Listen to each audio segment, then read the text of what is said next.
Hey, Gareth here from Jonard Tools. Welcome back to our channel. Today we've got something special to talk about for all you cable techs out there. We're diving into the world of cable stripping with the Jonard Tools CST-92 COAX cable stripper. Whether you're setting up a home entertainment system, working on network installation, or simply a tech enthusiast, this tool is a must-have for your arsenal.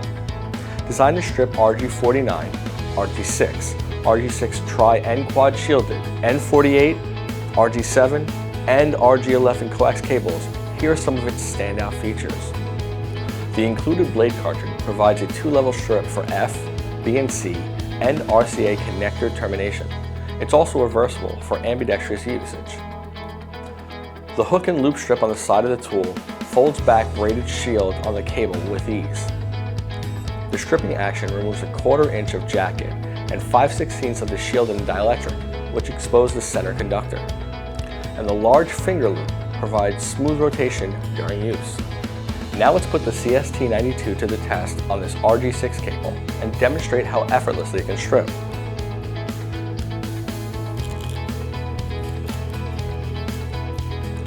Look at that, a clean and precise strip in seconds. Get the job done quickly and efficiently with Jonard Tools CST-92 COAX cable stripper. And that's it for today's video. Be sure to like, share, and comment below. Subscribe to our channel for more tips and product launches. Thanks for watching. We'll catch you on the next one.